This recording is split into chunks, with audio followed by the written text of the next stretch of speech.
আসসালামু আলাইকুম আরহামতুল্লাহি ওয়া বারাকাতুহু। সবাই কেমন আছেন? আশা করি সবাই ভালো আছেন। আজ আপনাদের জন্য নিয়ে এসেছি গল্পের পঞ্চম পর্ব। আশা করি গল্পটা আপনাদের ভালো লাগবে। তাহলে চলুন শুরু করা যাক। একসময় নানান কথা ভাবতে ভাবতে ঘুমিয়ে পড়ি। সকালে রাহার আগে আমার ঘুম ভাঙলো। এমনিতে প্রতিদিন সে আমার আগে ওঠে, কিন্তু আজ ওঠেনি। হয়তো কাল রাতের কান্না করার ফলে। আমার ঘুম ভাঙতেই চোখ খুলে হঠাৎ সামনের দৃশ্য দেখে যেমন অবাক হই, তেমনি পরিস্থিতি সামাল দিতে বেসামাল হয়ে পড়ি। এমন পরিস্থিতিতে পড়তে হবে ভাবতে পারিনি। আসলে রাহা আমার বুকে মাথা রেখে জড়িয়ে ধরে শুয়ে আছে। জড়িয়ে ধরে ঘুমাচ্ছে সেটা বড় কথা না, আসলে ওর বুক থেকে শাড়ির আঁচল সরে গেছে, যার ফলে ওর বুক পুরো উন্মুক্ত। শুধু তাই নয়, ওর কাপড় হাঁটুর উপর উঠে আছে। এসব দেখে তো আমার অবস্থা খারাপ, কারণ ও আমাকে এমনভাবে জড়িয়ে ধরেছে যার ফলে আমি নড়তেও পারছি না। কি করব তাও ভেবে পাচ্ছি না। এভাবে আর কিছুক্ষণ থাকলে নিজেকে ধরে রাখতেও দায়ী হয়ে যাবে। ওর শুকিয়ে যাওয়া মলিন মুখটা আমার চোখের সামনে বিদ্যমান। গোলাপি ঠোঁটজোড়া শুকিয়ে কালশিটে হয়ে গেছে। কান্না করার ফলে চোখগুলো ফুলে ঢোল হয়ে আছে। এমন মনে হচ্ছে সারা রাত না ঘুমিয়ে কান্না করেছে। কেন এমন করে কান্না করলো ও? আমার জন্য, নাকি আমার ব্যবহারে কষ্ট পেয়ে? কোনটা? কথাগুলো ভাবতে ভাবতে অজান্তে আমার এক হাত চলে গেল ওর মাথায়। ওর বন্ধ চোখের দিকে তাকিয়ে ওর মাথায় হাত বুলিয়ে দিচ্ছি। অদ্ভুত একটা মায়া আষ্টে পিষ্টে জড়িয়ে ধরেছে আমাকে। কিছু মুহূর্তের জন্য ভুলে গেছে আমার অস্তিত্ব। ভুলে গেছে ও যে আমার অপছন্দ। ভুলে গেছে ওর থেকে দূরত্ব বজায় রাখার কথা। ওর নিষ্পাপ মুখটার দিকে তাকিয়ে সব ভুলে গেছি। বেশ কিছুক্ষণ তাকিয়েছিলাম। হঠাৎ রাহা নড়ে চড়ে আমার বুকে মুখ গুজে দিল। তার সাথে আমাকে আরো শক্ত করে জড়িয়ে ধরেছে। এবার আমি কলে পড়া ইঁদুরের মতো আটকে পড়েছি ওর বাঁধনে। চাইলেই নিজেকে মুক্ত করতে পারি, কিন্তু কেন জানি না আজ আমার ভালো লাগছে ওর বুকে থাকতে। অনিচ্ছা থাকা সত্ত্বেও আমার এক হাত দিয়ে ওর মাথা চেপে ধরেছে আমার বুকের সাথে। অজান্তেই চুমু খেলাম ওর মাথায়। বুকের সাথে জড়িয়ে ধরে চোখ বন্ধ করে নিলাম। অদ্ভুত একটা অনুভূতি যেন ছেয়ে যাচ্ছে পুরো শরীর জুড়ে। আচ্ছা, এটা কি ক্ষণিকের মোহ, নাকি এরই নাম ভালোবাসা? জানি না আমি। হঠাৎ কি মনে হতেই ওকে বুঝতে না দিয়ে নিজেকে ছাড়িয়ে নিলাম, কারণ এর থেকে বেশিক্ষণ থাকতে পারবো না আমি। এভাবে থাকলে তখন আরো কিছু পেতে মন চাইবে, তাই বাধ্য হয়ে ছেড়ে দিলাম। নিজেকে নিজের সীমায় রাখার চেষ্টা করলাম। ওকেও বুঝতে দিলাম না এতক্ষণ পর্যন্ত ওর আর আমার মাঝে কি হয়েছে। আমি চুপচাপ উঠে প্রথমে ওর কাপড় ঠিক করে দিলাম, তারপর ওয়াশরুমে চলে গেলাম ফ্রেশ হতে। আজ ওর কাণ্ড দেখে মনে মনে হাসি পাচ্ছে আমার। কতটা অবুঝ, একদম বাচ্চার মতো আচরণ করে। আমি ফ্রেশ হয়ে এসে দেখি এখনো রাহা ঘুমোচ্ছে। এবার আমি ওকে ডাকতে বাধ্য হলাম। এত বেলা পর্যন্ত ঘুমোলে সবাই কি ভাববে? একে তো বিয়ের প্রথম দিন আজ। আমি ওর মাথার কাছে গিয়ে মাথায় হাত বুলিয়ে বললাম, এই রাহা, সকাল হয়ে গেছে, ওঠো। 2-3 বার ডাকার পর রাহা চোখ খুলে তাকিয়ে আমাকে দেখে ঝটপট শাড়ির আঁচল ঠিক করে উঠে বসে। তারপর আমতা আমতা করে বলে, ইয়ে মানে আপনি উঠে গেছেন? আমি বললাম, আমি তো সেই কখন উঠেছি। রাহা বলে, তার মানে আমার লেট হয়ে গেছে? আমি বললাম, কোনো সমস্যা না, মাঝে মাঝে এমনটা হয়। এখন ওঠো, ফ্রেশ হয়ে নিচে যেতে হবে। রাহা আমার কথা মতো উঠে ফ্রেশ হতে চলে গেল। রাহা ফ্রেশ হয়ে আস্তে আস্তে আমি রেডি হয়ে গেছে অফিসে যাওয়ার জন্য। রাহা ওয়াশরুম থেকে বেরিয়ে আমাকে রেডি হতে দেখে বেশ অবাক হয়। মুখে চিন্তার ভাব ফুটিয়ে আমাকে বলে, আপনি রেডি হয়ে কোথায় যাচ্ছেন? আমি বললাম, অফিসে জরুরি কাজ আছে, আমাকে যেতে হবে অফিসে। অফিসের কথা শুনে রাহার মাথায় যেন আকাশ ভেঙে পড়ে। কাল বিয়ে হয়েছে, আজকেও অফিসে যায়। বিয়ে বাড়ি ভর্তি লোকজন, তারপর আমার বাড়ি থেকে লোকজন আসবে। সবাই এসে যদি ওনাকে না দেখে কি ভাববে? আমাকে জিজ্ঞেস করলে আমি কি উত্তর দেব? রাহা এসব নানান কথা মনে মনে ভেবে আমাকে বলে, কাল আমাদের বিয়ে হয়েছে, আর আজ আপনি অফিসে যাবেন? বাড়ি ভর্তি লোকজন, এমনকি দুপুরের দিকে আমার ফ্যামিলি আসবে। এসে যদি আপনাকে না দেখে, যদি জানতে পারে আপনি অফিসে গেছেন, তাহলে সবাই নানান রকমের প্রশ্ন করবে আমাকে। তখন আমি কি উত্তর দেব? বলছিলাম কি, আজ অফিসে না গেলে হয় না? আমার জন্য না হলেও অন্তত আমার ফ্যামিলির জন্য হলেও থেকে যান না প্লিজ। সত্যি বলতে আমার মনেই ছিল না আজ ওর ফ্যামিলি আসবে। রাহার কথা শুনে আমি ম্যানেজারকে ফোন করে বলে দিলাম, আজ আমি আসতে পারবো না, ওদিকটা যেন সামলিয়ে নেয়। আমি অফিসে যাচ্ছি না দেখে রাহা অনেক খুশি হয়। রাহা বলে, আমার কথা রাখার জন্য ধন্যবাদ। আমি বললাম, এখানে ধন্যবাদের কি আছে? সত্যি কথা বলতে আমি তো ভুলেই গিয়েছিলাম, তুমি বলাতে মনে পড়লো। আচ্ছা চলো নিচে, নাস্তা করবে। তারপর আমি আর রাহা নিচে গেলাম নাস্তা করতে। দুপুরের দিকে রাহার মা বাবা, বড় ভাই, সাথে ওদের কয়েকজন আত্মীয় স্বজন এলো। খাওয়া দাওয়া করে ওকে নিয়ে চলে গেল। রাতের দিকে আমি গেলাম ওদের বাড়িতে। 2 দিন থেকে 3 দিনের দিন ওকে নিয়ে চলে এলাম। সেখানে সবার সাথে বেশ ভালোই দিন কেটেছে। আমার শ্বশুর শাশুড়ি আমার খুব যত্ন নিয়েছে। বাড়িতে আসার পরেও বেশ কয়েকদিন এভাবে কেটে গেল। আমাদের মাঝে তেমন কিছুই হয়নি। রাহা আমাকে কিছু জিজ্ঞেস করলে তার উত্তর দিতাম শুধু। এদিকে রাহার মনে অনেক প্রশ্ন আমাকে জিজ্ঞেস করার জন্য, কিন্তু সাহস পাচ্ছে না আমাকে কিছু বলতে। একদিন রাতে খাওয়া দাওয়া করে একটা হাদিসের বই নিয়ে খাটে বসে আছি। বেশ কিছুক্ষণ পর রাহা রুমে এলো। রুমে এসে আমার থেকে কিছুটা দূরে দাঁড়িয়ে আছে। অনেকক্ষণ হয়ে গেল ওভাবে দাঁড়িয়ে আছে, কিন্তু কিছু বলছে না। আমি এক নজর ওর দিকে তাকিয়ে বললাম, কি ব্যাপার, এভাবে দাঁড়িয়ে আছো যে? বসো এখানে, তোমাকে দেখে মনে হচ্ছে তুমি কিছু বলবে। কি বলবে বলে ফেলো। রাহা ধীর পায়ে আমার সামনে এসে বসে, মাথা নিচু করে শাড়ির আঁচল আঙ্গুলে পেঁচাচ্ছে। ওর হাবভাব দেখে বোঝা যাচ্ছে কিছু বলতে চাই, কিন্তু কেন জানি বলতে পারছে না। আমি বললাম, কি হলো, চুপচাপ বসে আছো যে, কিছু কি বলবে? রাহা বলে, আমি বললাম, বলো কি বলবে? রাহা বলে, আমার কিছু জিজ্ঞেস করার ছিল আপনাকে। আমি বললাম, জিজ্ঞেস করো, কি জিজ্ঞেস করতে চাও? রাহা বলে, আচ্ছা আপনি কি এই বিয়েতে খুশি না, নাকি আমাকে আপনার পছন্দ হয়নি, কোনটা? আমি বললাম, হঠাৎ এ প্রশ্ন, সব তো ঠিকই চলছে, তাহলে এই প্রশ্ন করার মানে কি? রাহা এবার আমার দিকে তাকিয়ে বলে, সবই ঠিক চলছে মানে? আমি তো কোনো কিছুই ঠিক দেখছি না। আমি এবার বইটা বন্ধ করে ওর দিকে তাকিয়ে বললাম, তুমি কি বলতে চাইছো, একটু ক্লিয়ার ভাবে বলবে? রাহা বলে, আপনি এমন ভান করছেন যেন আপনি কিছুই বুঝতে পারছেন না আমি আপনাকে কি বলতে চাইছি। আচ্ছা আমাকে একটা কথা বলেন তো, বিয়ে করলেই কি দায়িত্ব শেষ? আপনার আমার বিয়ে হয়েছে, আমরা এখন স্বামী স্ত্রী। আমাদের মাঝে স্বামী স্ত্রীর কোনো সম্পর্ক আছে কি? আমি খেয়াল করেছি আপনি আমাকে সবসময় এড়িয়ে চলেন, আমার সাথে ভালোভাবে কথা বলেন না, এমনকি আমার দিকে ভালো করে তাকানো না। এমন কেন করছেন আমি জানতে চাই। আমি বললাম, প্রথমত একটা কথা বলে রাখি তোমাকে, তোমার আমার বিয়েটা কিন্তু স্বাভাবিকভাবে হয়নি, কিভাবে হয়েছে সেটা তুমি খুব ভালো করেই জানো। দ্বিতীয়ত তোমাকে আমার পছন্দ না। সবাই সবার জীবন সঙ্গিনী নিজের পছন্দ মতো নির্বাচন করে, আমিও সেটা চেয়েছিলাম, কিন্তু আমার ক্ষেত্রে সেটা হয়নি। উল্টো জবরদস্তি তোমাকে আমার ঘাড়ে ঝোলাতে হয়েছে, সেটাও তোমার জন্য। কেন এমনটা হয়েছে সেটাও তুমি খুব ভালো করেই জানো, তোমার জন্যই তোমাকে বিয়ে করতে হয়েছে। আমি জানি এই বিয়েটা তুমি খুব সহজেই মেনে নিয়েছো, এমনকি আমাকেও স্বামী হিসেবে মেনে নিয়েছো, কিন্তু আমি পারিনি, না তোমাকে মেনে নিতে, না এই বিয়েটাকে মেনে নিতে। পারবো কিনা তাও জানি না। আমার কথাগুলো রাহার মনে কাটার মতো বিচ্ছে, তার চোখ থেকে টপ টপ করে জল পড়ছে, কষ্টে বুকটা ফেটে যাচ্ছে, কিন্তু প্রকাশ করতে পারছে না। সত্যিই কি সে দেখতে এতটাই খারাপ যে তাকে আমার পছন্দ হয়নি?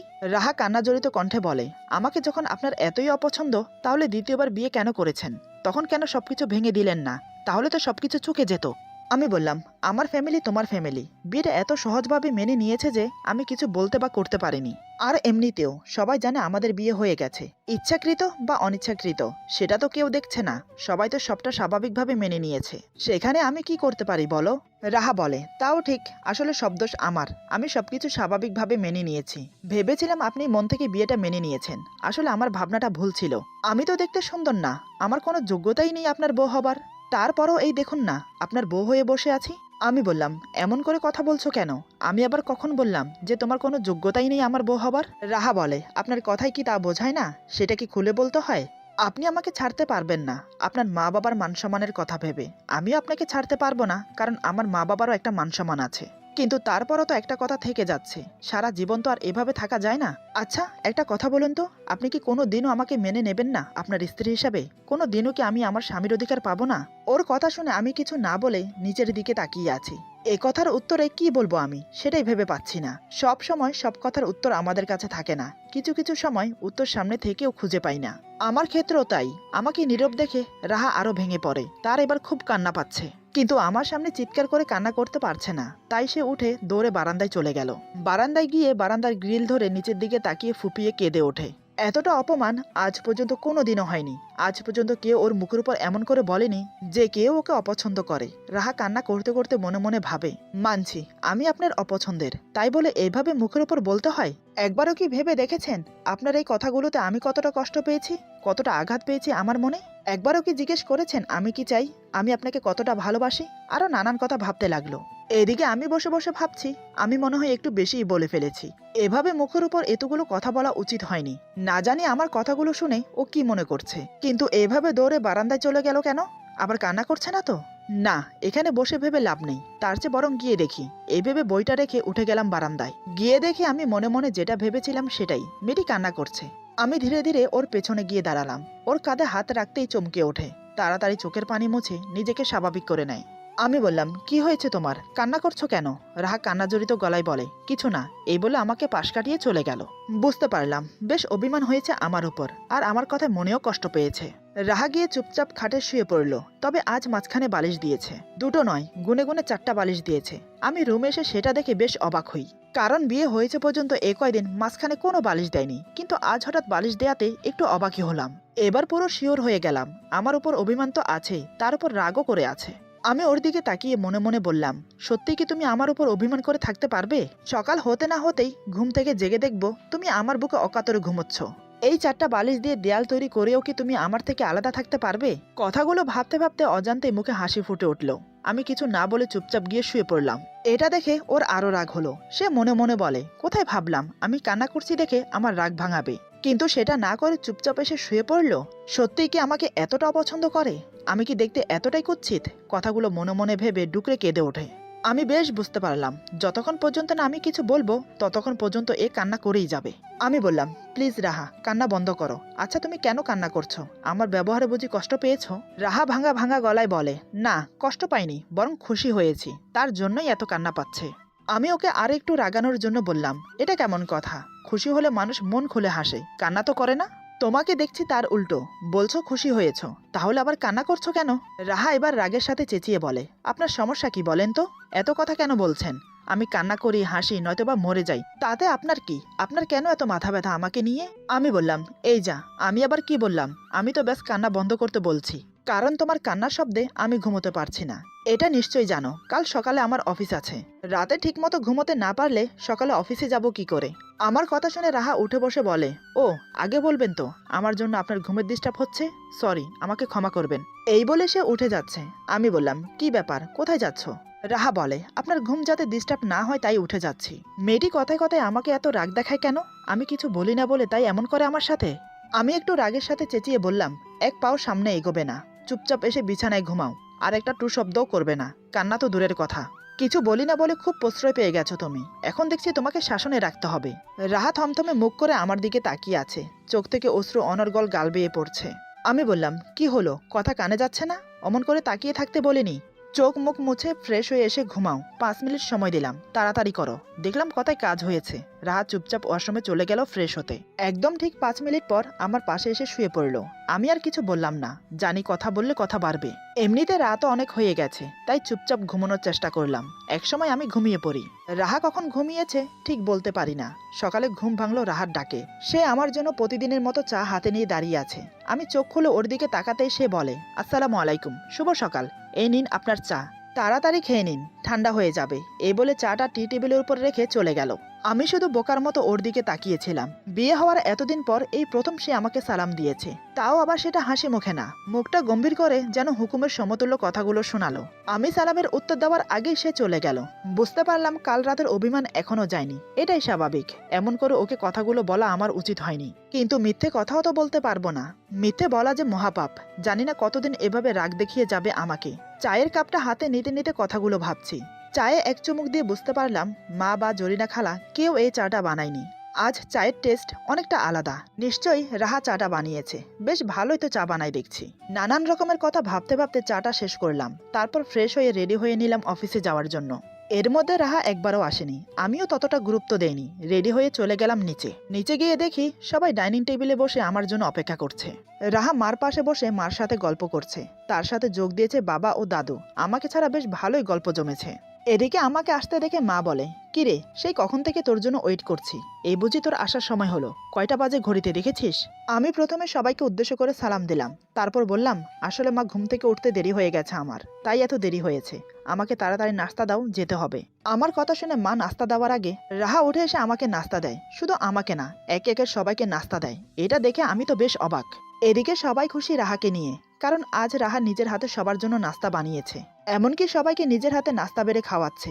আজ সবকিছু কেমন অন্যরকম ঠেকছে আমার কাছে। এক রাতের মধ্যে এতটা পরিবর্তন কিভাবে সম্ভব? আমি কিছু না বলে চুপচাপ নাস্তা করে সবার থেকে বিদায় নিয়ে অফিসে চলে গেলাম। অফিসে যাওয়ার সময় রাহা আমার দিকে একটি বারের জন্য তাকায়নি। আমিও সেটা গুরুত্ব না দিয়ে চলে গিয়েছি। সে তাকালেও কি, না তাকালেও কি, কথা বললেও কি, না বললেও কি, কোনো কিছুতে আমার কিছু যায় আসে না। এভাবে প্রায় বেশ কিছুদিন কেটে গেল।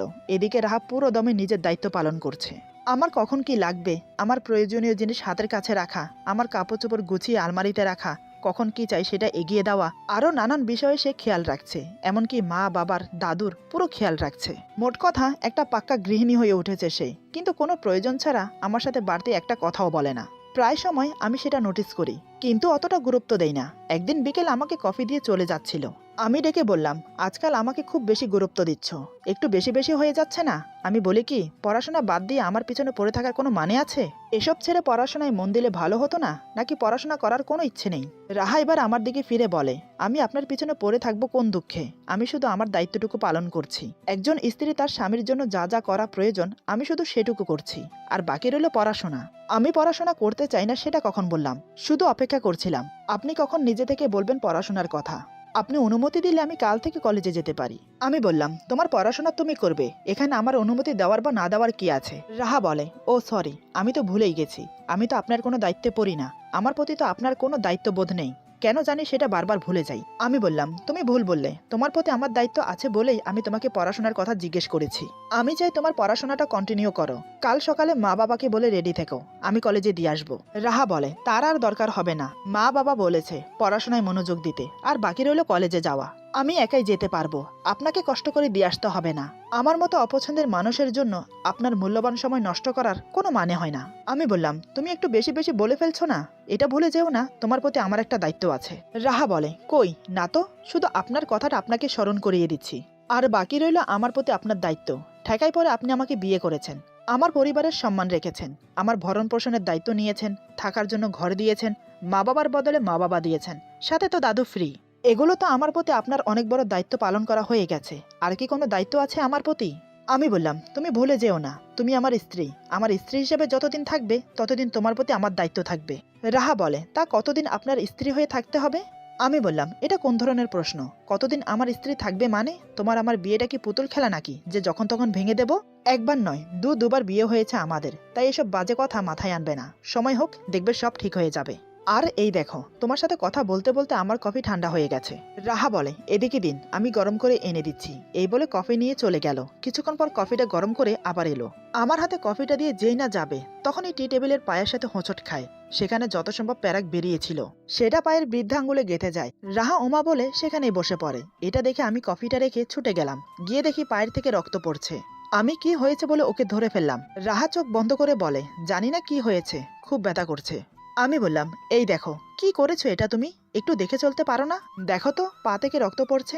আমি কি বাঘ না ভাল্লুক যে আমাকে কফিটা দিয়ে এভাবে ছুটে চলে যাচ্ছিলে? তাড়াতাড়ি করতে গিয়ে পাটা কেটে ফেললে। এই বলে আমি ওকে পাজা কোলে করে বিছানায় এনে বসিয়ে দিলাম। তারপর ফাস্টিং বক্স এনে ক্ষত স্থানে পরিষ্কার করে ব্যান্ডেজ করে দিলাম। এর মধ্যে ডাক্তারকে ফোন করে দিয়েছি, লোহার জিনিস পায়ে প্রবেশ করেছে, ইনফেকশন না হয়ে যায়। রাহা চোখ মুখ বন্ধ করে বসে আছে, কারণ খুবই ব্যথা করছে। আমি ব্যান্ডেজ করে ওকে এক গ্লাস ঠান্ডা পানি দিয়ে বললাম, পানিটা খেয়ে নাও। আমার কথায় রাহাত চোখ খুলে পানিটা হাতে নিয়ে খেয়ে নিল। আমি বললাম, এবার একটু শুয়ে থাকো। এই বলে বালিশ ঠিক করে ওকে হেলান দিয়ে শুইয়ে দিলাম। আমাকে ওর কেয়ার করতে দেখে খুবই আশ্চর্য হয়। আমি জরিনা খালাকে ডেকে এক গ্লাস হলদিয়ালা দুধ আর একটা ভেজা টাওয়াল নিয়ে আসতে বলে রুমে এসে ওর পাশে বসলাম। দুধের কথা শুনে রাহা বলে, আমি দুধ খাবো না, আমার ভালো লাগে না। আমি কিছু না বলে বসে আছি। রাহা আবার বলে, এই যে আপনি শুনছেন আমি কি বলছি, আমি দুধ খাবো না। এবার আমি ওর দিকে চোখ বড় বড় করে তাকালাম।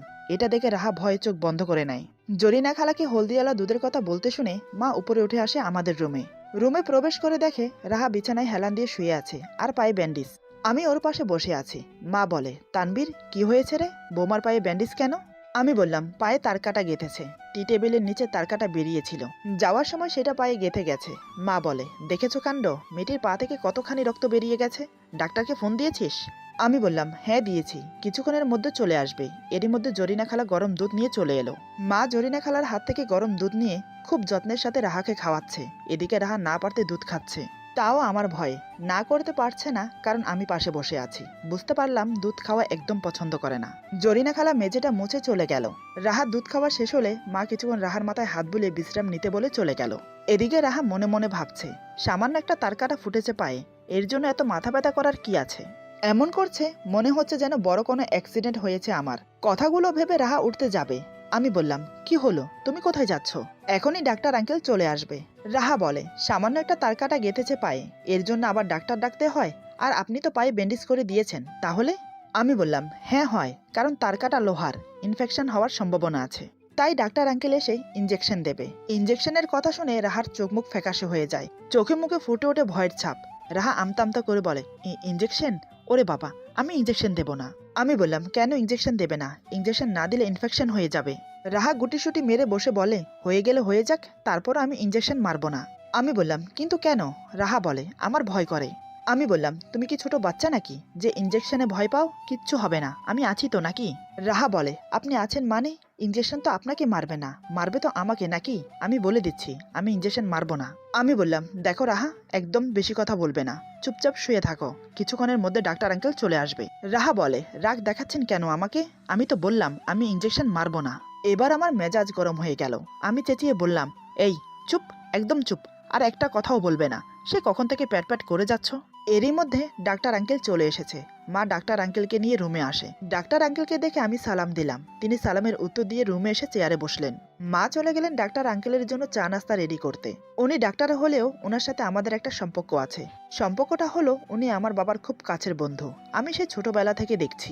যাই হোক, ডাক্তার আঙ্কেল রাহাকে চেক আপ করে, পায়ের ব্যান্ডেজ ভালো করে দেখে মেডিসিন লিখে দেয়। তারপর ইঞ্জেকশন বাহির করে রাহাকে দেওয়ার জন্য। আঙ্কেলের হাতে ইঞ্জেকশন দেখে রাহা ভয়ে ঘন ঘন ঢোক গিলছে। বারবার আমার দিকে তাকাচ্ছে অসহায়ভাবে। বুঝতে পারলাম সে ভয় পাচ্ছে।